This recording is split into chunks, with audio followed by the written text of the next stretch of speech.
പിതാവിനും പുത്രനും പരിശുദ്ധാത്മാവിനും തുല്യായിരിക്കട്ടെ. ചില വിശ്വാസ സത്യങ്ങൾ. കൊച്ചുമോൻ പള്ളിക്കപ്പറമ്പിൽ ചിങ്ങമന. കർത്തൃപ്രാർത്ഥനയുടെ സാരാംശം. യേശുവിൻ്റെ ശിഷ്യന്മാർ തങ്ങളെ പ്രാർത്ഥിപ്പാൻ പഠിപ്പിക്കണമെന്ന് യേശുവിനോട് ചോദിച്ചതിന് അവർക്കുള്ള പ്രാർത്ഥനയുടെ വിശദീകരണമാണ് മത്തായി 6:9 വിവരിച്ചിരിക്കുന്നത്. ആയതിൻ്റെ സാരാംശം ആണ് നമ്മുടെ ഇന്നത്തെ പഠന വിഷയം. സ്വർഗസ്ഥനായ ഞങ്ങളുടെ പിതാവേ, നിൻ്റെ തിരുനാമം പരിശുദ്ധമാകപ്പെടണമേ. നാം എന്തിനാണ് ഇപ്രകാരം പ്രാർത്ഥിക്കുന്നത്? ദൈവം എപ്പോഴും പരിശുദ്ധനാണല്ലോ. പിന്നെ എന്തിനാണ് നിൻ്റെ നാമം പരിശുദ്ധമാകപ്പെടണമെന്ന് നമ്മൾ പ്രാർത്ഥിക്കുന്നത്? അല്ലെങ്കിൽ ദൈവത്തിൻ്റെ പരിശുദ്ധി നഷ്ടപ്പെടുമോ?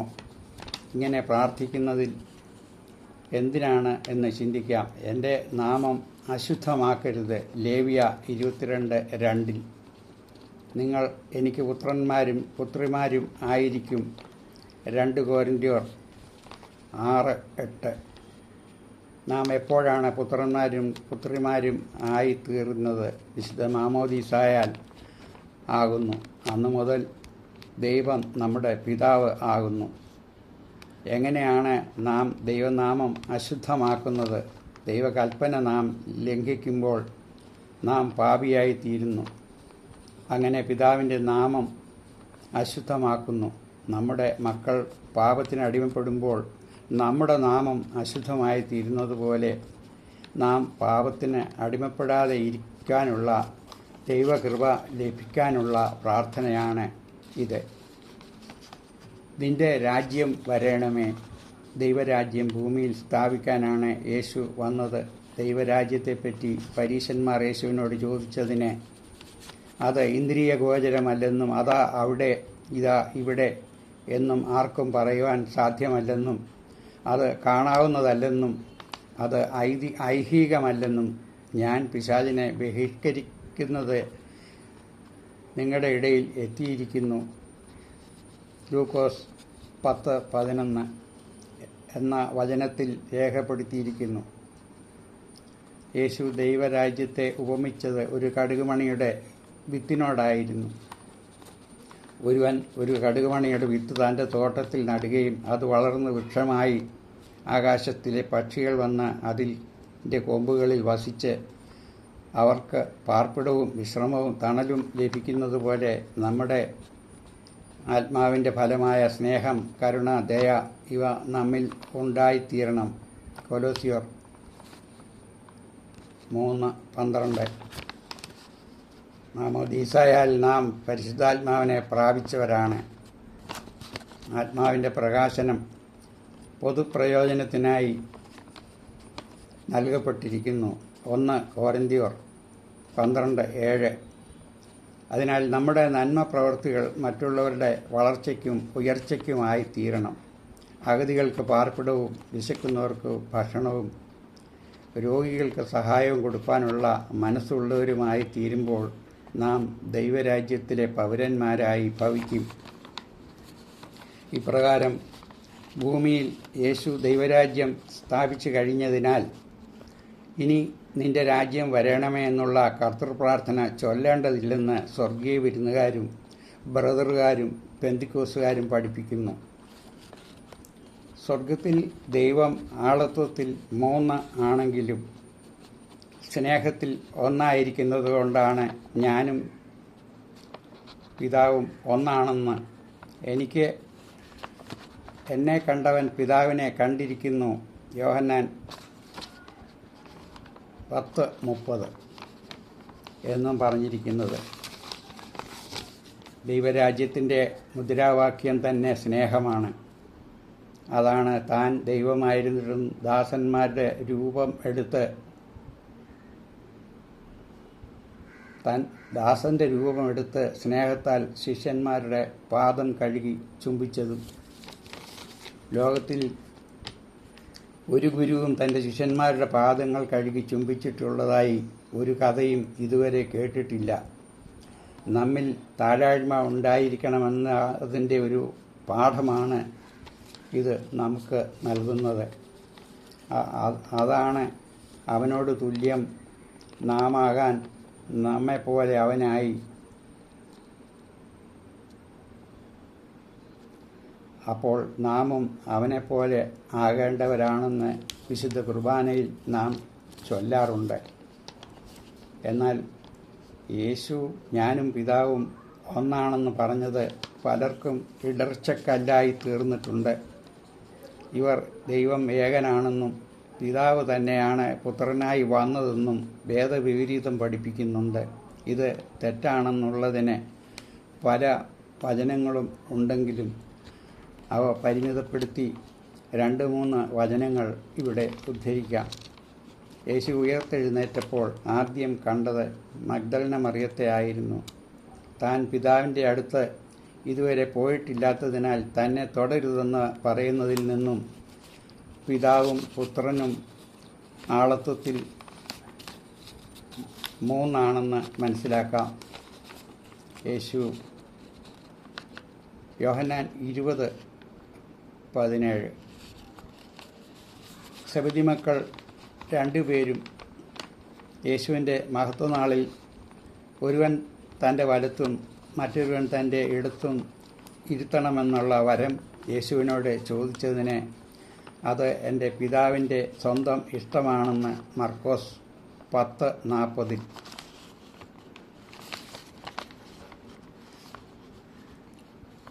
പറയുന്നതിൽ നിന്നും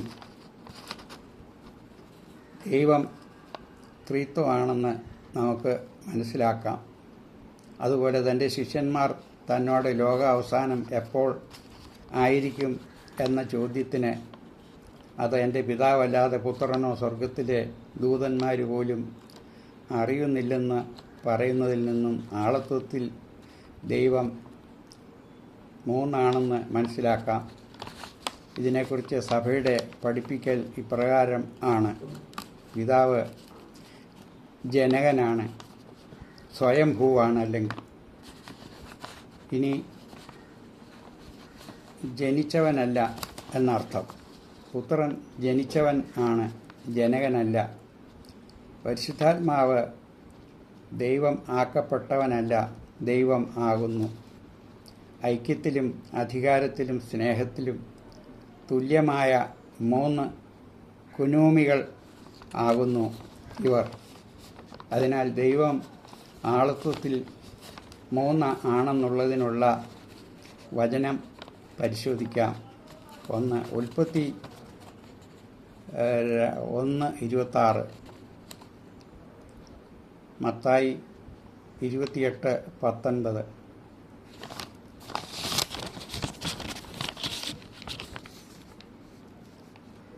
യഹെസ്കേൽ 44:1, എബ്രായർ 1:5, ഫിലിപ്പിയർ 2:11, റോമർ 9:5, 1 തീമോത്തിയോസ് 3:16, യോഹന്നാൻ 3:16, യോഹന്നാൻ 5:21, യോഹന്നാൻ 17:3, 1 യോഹന്നാൻ 2:22, 2 യോഹന്നാൻ 1:7.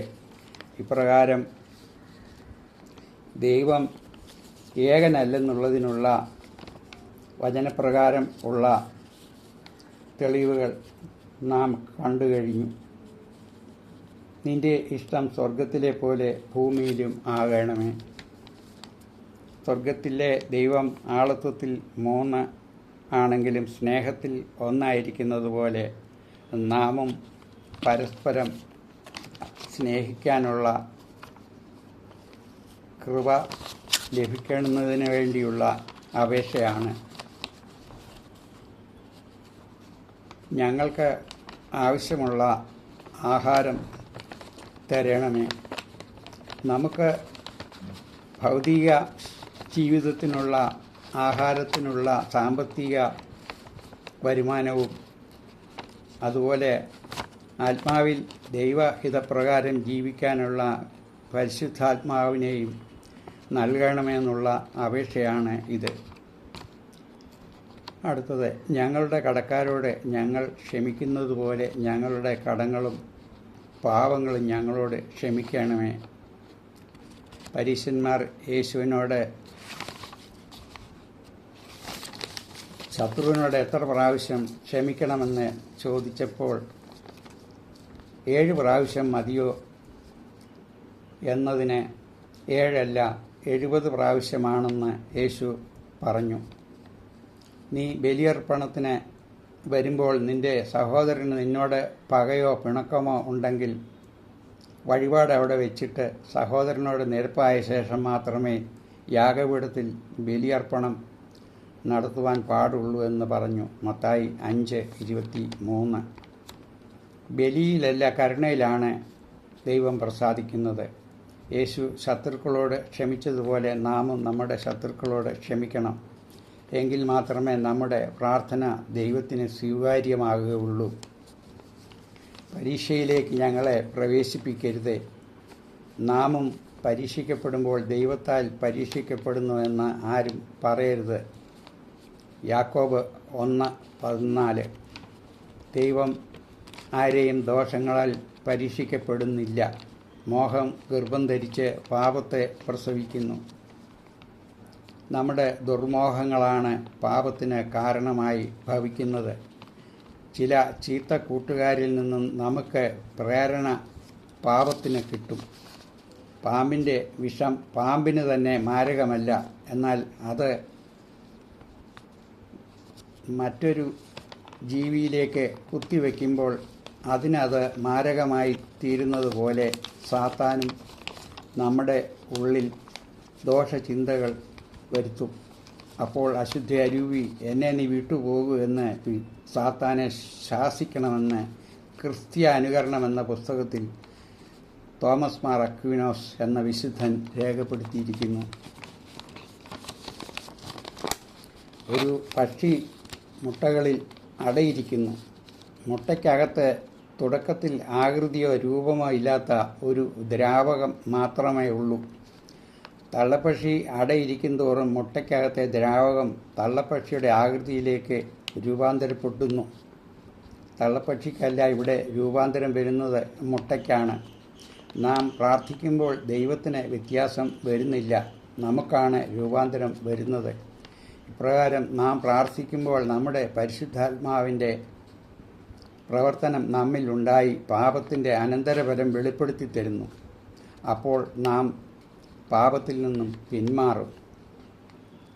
യേശുവിൻ്റെ പാപപരിഹാര ബലിക്ക് ശേഷമുള്ള യുഗത്തിലാണ് നാം ഇപ്പോൾ ജീവിക്കുന്നത്. ഈ കൃപായുഗത്തെപ്പറ്റി യെരമ്യാവ് 31:33 പ്രവചിച്ചിട്ടുള്ളതിൻ്റെ നിറവാണ് എബ്രായർ 8:11.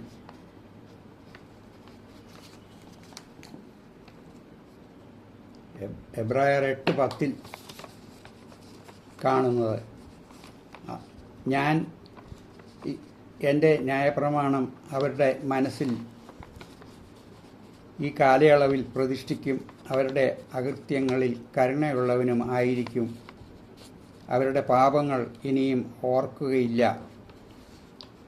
നാം നമ്മുടെ പാപങ്ങൾ അനുദപിച്ച് ഏറ്റുപറയുമ്പോൾ അവ ദൈവം ക്ഷമിക്കുന്ന ഒരു യുഗമാണ് ഇപ്പോൾ. അതാണ് തന്നോടൊപ്പം ക്രൂശിക്കപ്പെട്ട വലതുഭാഗത്തെ കള്ളൻ അനുദപിച്ചപ്പോൾ നീ ഇന്ന് എന്നോടുകൂടെ പർദീസായിൽ ഇരിക്കും എന്ന് മറുപടി കൊടുത്തത്. ഒന്നാമത്തെ ഉടമ്പടി കുറ്റമറ്റതായിരുന്നുവെങ്കിൽ രണ്ടാമത് ഒരു ഉടമ്പടി വേണ്ടി വരുമായിരുന്നില്ല. എബ്രായർ 8:7. അതിനാലായിരുന്നു യേശു മൽക്കീസദേക്കിൻ്റെ ക്രമപ്രകാരമുള്ള അപ്പവീഞ്ഞുകൾ കൊണ്ടുള്ള ബലി നടപ്പിലാക്കിയത്. അത് അർപ്പിക്കപ്പെടാനായി ലേവി ഗോത്രക്കാർക്ക് പകരം മനുഷ്യരുടെ ഇടയിൽ നമുക്കായി പാപപരിഹാര യാഗകർമ്മങ്ങൾ നടത്താൻ പുരോഹിതരെ ഏർപ്പാടാക്കി. എബ്രായർ 5:1.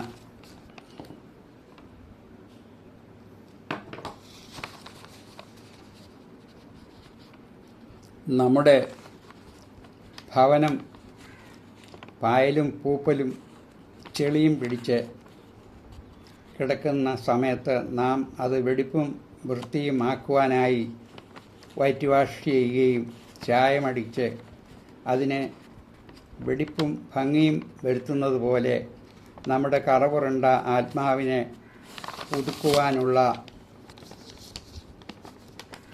ദൈവത്തിൻ്റെ വിശുദ്ധ കുർബാന അനുഭവിക്കുന്നത് അപ്പോൾ നമ്മുടെ ഉള്ളിൽ പരിശുദ്ധാത്മാവ് പ്രാപിച്ച് പാപക്കറകളൊക്കെയും മായ്ക്കപ്പെടുന്നു.